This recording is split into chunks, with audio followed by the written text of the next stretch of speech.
Hey folks, how we going? Thanks for joining me in the bar.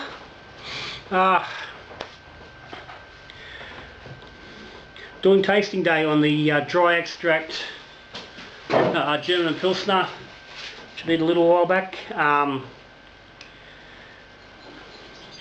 This I've sort of partly done in the freeway lager trial, but didn't really do a tasting on the brew. And today I'm not really looking at doing too much of a specific tasting, because this is very similar to dry extract lager I did towards the end of last year. I'll pop some links up. But with that last one I did an E30 yeast and a W34 with the comparison of the, looking at that new E30 yeast, that S-23 lager yeast that's come out. This one I've gone old school and gone to 3470 versus S-23. So probably the two big lager yeasts that get around, the two big workhorses, the ones that realistically people are using more often than anything else. And surprisingly, I've never compared the two. I mean, probably reality is I've not done a lot of brews with S-23. I've tended to be more a more the 3470 sort of side. I've done a few lagers with Diamond over the years. I've done a few of S189. Particularly when I first started out, I did a lot of S189. It was probably the first lager yeast I used, and I've used that on a fair few brews over the years. But anyway, here we be. So you may have noticed there I was at the bloody door swinging on the kegerator. That's because this fella, which is the 3470, the tap has split the seal.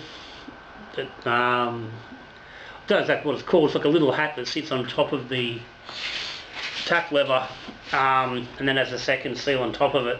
It split, so the tap started leaking, and I'm waiting on a replacement. And given that Kegland don't have them in stock, and God knows when they will have them in stock, that tap's out of commission. So I've just had to use my picnic tap straight off the keg, which is no damage done, no bloody big drama, but that's where we were. So yes, German Pilsner, all dry extract, S-23 on the left, 3470 on the right. So back to front for you people, don't get confused about that.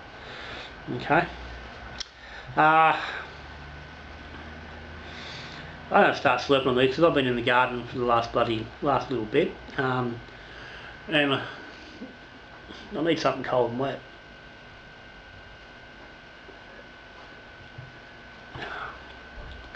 So just to rehash on the brew itself, it was 1.3 kilos of light dry malt, 1 kilo of the extra light. That's the Kegland extra light dry malt, and 700 grams of dextrose in 22 litres, split into two 11 litre batches in the Keg King Juniors. And I treated it fairly lightly, didn't go big hard push. Higher sulfate to chloride ratio. I didn't want to push the softness, I wanted to let the bitterness come through. Dr. Rudy at 60 minutes for bittering, and SARS at 15 for some flavour. I don't have the IBU numbers here. I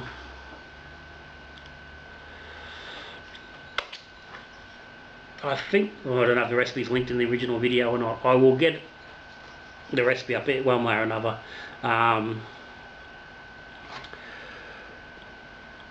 Original gravity 1044, pitched 22 grams of each yeast dry onto each batch, into the fridge at 11 degrees, raised it to 12 on day 2, raised it to 13 on day 4, started winding in some pressure, and let it come up to about, so they'll sit between sort of 5-10 degrees, 10 psi.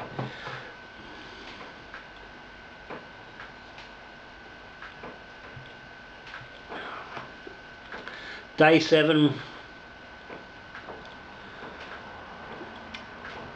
the 3470 was at 1012, the S-23 was at 1014.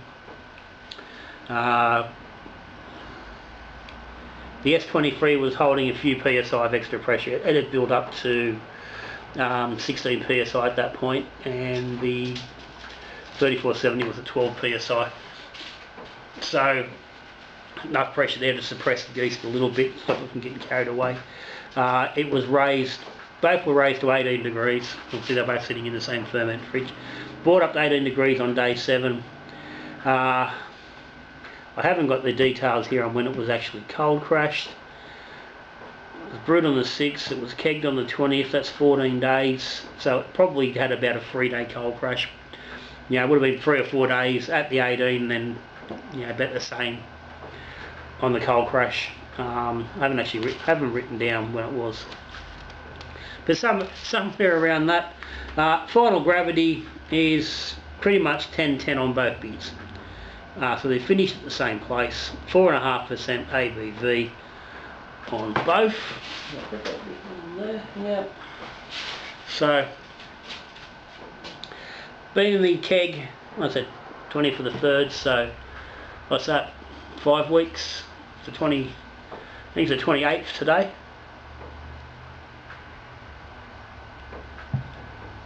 So a little over 5 weeks. Been on the keg fridge most of the time, so good. They're clear. They're not crystal, but they are fairly clear. I don't think there's any real difference. Actually, the 3470, if I had to say, is probably a fraction. It actually looks to be a little bit lighter in colour, but I think that's simply because it's a little bit clearer. Because they can't be any lighter. It's the same beer. So it's definitely a clarity thing that's causing that. But they're quite alright. They're a nice looking beer. Both holding a nice head.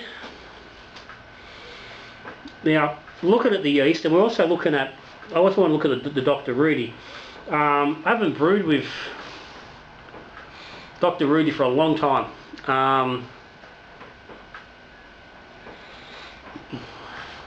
Which is what I wanted to play with. It's New Zealand hop. Was originally called Super Alpha many moons ago. When I first got back into the brewing back in 2010, I started getting craft beer. I discovered Dr. Rudy after having a Steinlager, actually a Steinlager pure, and really liking the way the bitterness was delivered in that beer, and went chasing after looking at how that happened.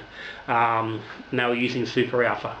It was a hop that developed in New Zealand from SARS, from a SARS parentage, but higher alpha, hence the name Super Alpha, to get a bigger bittering bite whilst using less of it, which is what they were chasing, like what Steinlager was chasing for a uniquely New Zealand lager, and that's the hop they developed. So over the years, I got changed to Dr. Rudy.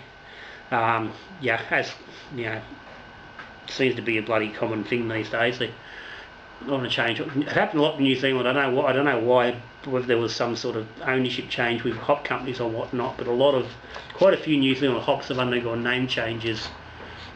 Well into their development. But anyway, so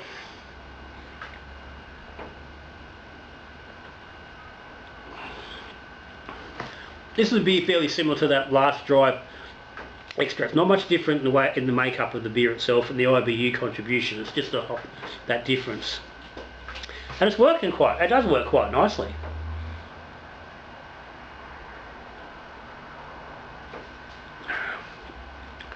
It's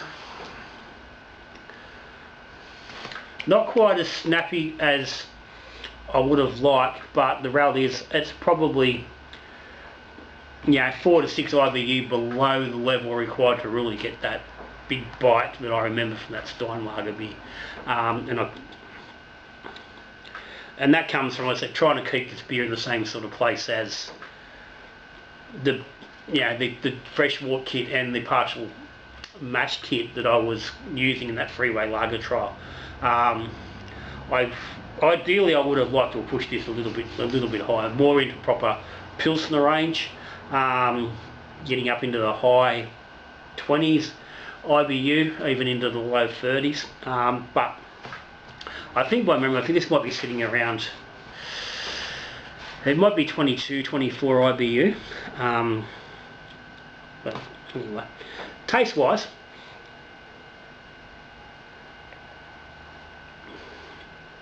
they're both nice and clean. There's a nice little, it's not quite earthy, but there's just a subtle hop presence there. It's like the that typical noble sort of presence. It's not really specific on being anything in particular. It feels a bit earthy. It's not quite grassy, but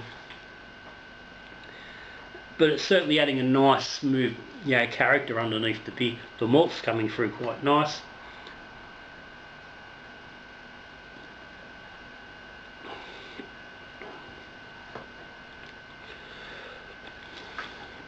Again, as I said in that freeway lager video, this is quite a decent beer on it as a standalone. It didn't quite match up to the fresh wort kit, when I sat side by side. But again, as a separate thing, as a beer of its own, we've got a nice beer out of the dry extract. And again, very, very simple body in its makeup. As far as the yeast goes, the 3470 is cleaner. There's no doubt about it. It's fairly noticeable, the difference in the brightness of the beer, in the liveliness in the mouthfeel.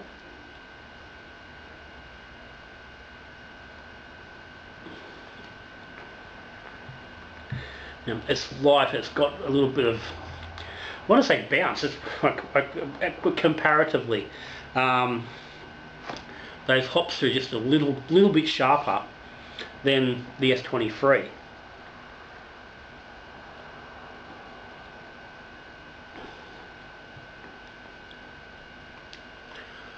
Which comes up a little softer, a bit rounder.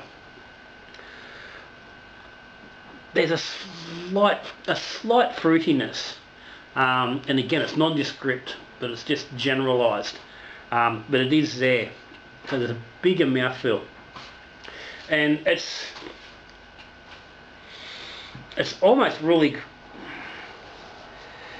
what you expect with the difference between a Pilsner and a lager.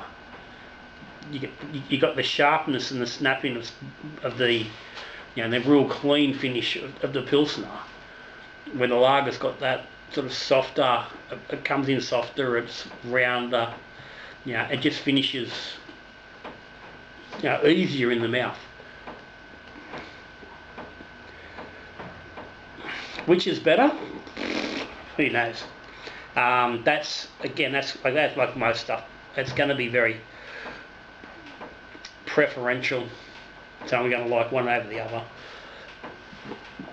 For me, as it sits in this beer, I prefer the 3470.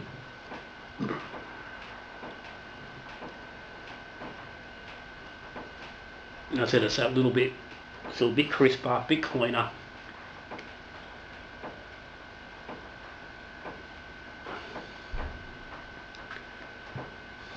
Because it's more what you're sort of expecting to get. But I said both good beers.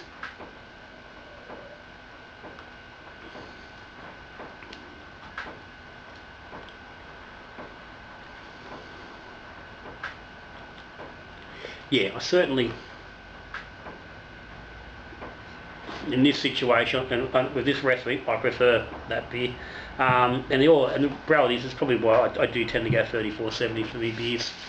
You know, or Diamond, you know, that sort of stuff that's running on that line of the 3470. That cleaner, crisper, lighter finish. That's nice yeast, and I think that would be a good yeast for for a lot of beers. You know, and more, I said more your lagers. So if you've never tried the S-23, give it a whirl. If you've never tried 3470, give it a whirl. And I know it goes both ways. I know lots of brewers who only ever use S-23 because that's what they've used, you know, and they're happy with the results. I'm happy. Like I said, I'm happy with both of those beers. But despite being exactly the same beer, they are considerably different in the mouth and in the way they're delivering their flavour. So it really reinforces that fact. You know, you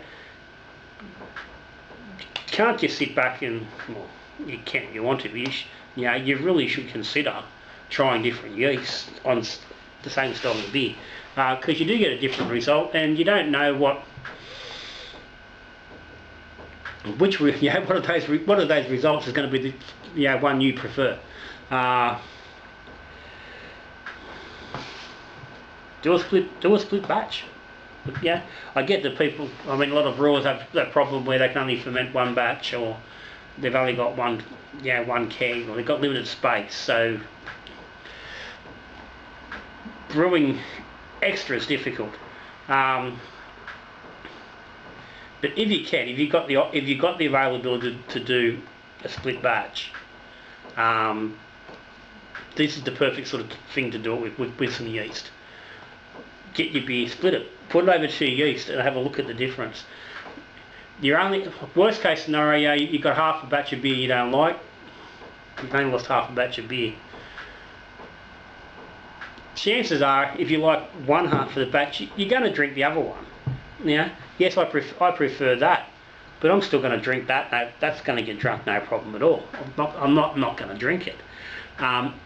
So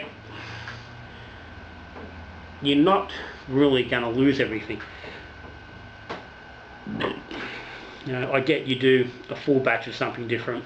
You don't like it, you're stuck with a whole batch. At least to this way, it is only half a batch at worst.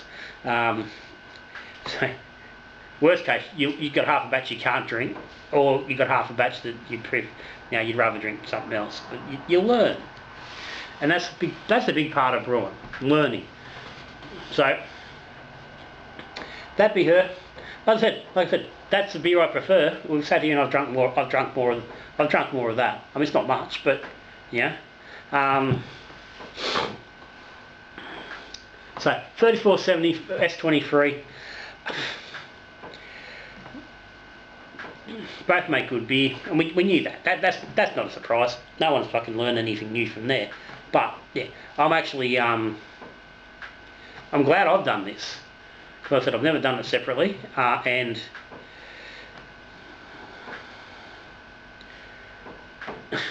gives me a better scope, a bit of better insight going forward into beers. Going, okay, knowing what difference these yeasts are can produce or will produce. Yeah, so if I'm using one over the other, I know why, and I know the differences I'm going to pick up in the tasting. And that is also a really important factor with trying it yourself at home. Understanding the difference. Understanding the flavour, the profile difference. So when you're tasting a particularly commercial beer, you got some idea of what's going on in the beers you're trying. You go, okay, hang on, well that beer's probably got an S-23. Had it had a different yeast, maybe it'd be different. I like it more, or vice versa, or yeah, maybe you like that beer, maybe because it's got a good yeast profile. But getting to understand the impact of yeast, because particularly in lagers, it's very much overlooked. We do it in ales all the time. Everyone's going, try this, try different yeast, you get totally different profiles. But it's quite often overlooked with lagers. Pilsener and yeast, but you brew a lager, they all come out the same. They're all flavourless and, you know, and got nothing going on. That's 1/2 beers there, which, you know, I would quite happily put to someone and say, well, your argument doesn't fucking stand up. Pilsner/lagers aren't flavourless, and they aren't all the same. But anyway, that's it. We need done. Can't sit here all day. Oh, who knows? Maybe I will, but I'm not going to sit here all day doing this. Anyway, guys. Yeah, as I said, both make a good beer. For me, yeah, 3470 still my, you know, my go-to, my preferred option. But S-23 does make a good beer, given what, you know, depending what you want. Like right, just as an example, if I was making a Pilsner, I could want to go make a Pilsner Urquell, and I'm not going to a liquid yeast, then that's my option. If I want to brew a Budvar, you know, a nice, you know, that sort of beer, I'm going the S-23. Again, if you're not going for a liquid option, because that's going to, you know, you can actually get the proper strain. But in a dry yeast, that's the differences, you know. And if you don't understand that difference, go to your bottle. Well, you can't get fucking Urquell anymore, which is ridiculous. Get yourself a German Pilsner and get yourself a Budvar. Get a Weihenstephaner, because that is the Weihenstephaner yeast at the end of the day. Get a Weihenstephaner Pilsner, get a Budvar lager, try them. You'll know exactly what I'm talking about. Clean, crisp, round and soft. That's basically your difference. So anyway, guys, thanks for watching. Patrons of the channel, thank you very much for your support as always. If you're interested, link down the bottom. If you're subscribed to the channel, thank you. If you aren't, there's a subscribe button down below the video. Click on that, ring the bell. Yeah, click the bell. You don't get to ring it, just click on it. Get notified when there's a new video. Don't miss anything that's going on. I know the videos are coming a little bit slower than normal, but hey, that's just how it is. If you liked the video, give me a thumbs up. If you got any questions or comments, stick them down the bottom. But anyway, for now, I'm Little John. You're not. I'm drinking my beer. You aren't. If you'd like to drink my beer, drop over. If it's too far away, brew your own. Until I see you in the next video, we're brewing beer, drinking beer, or talking beer, like it says on the shirt. Good brewing.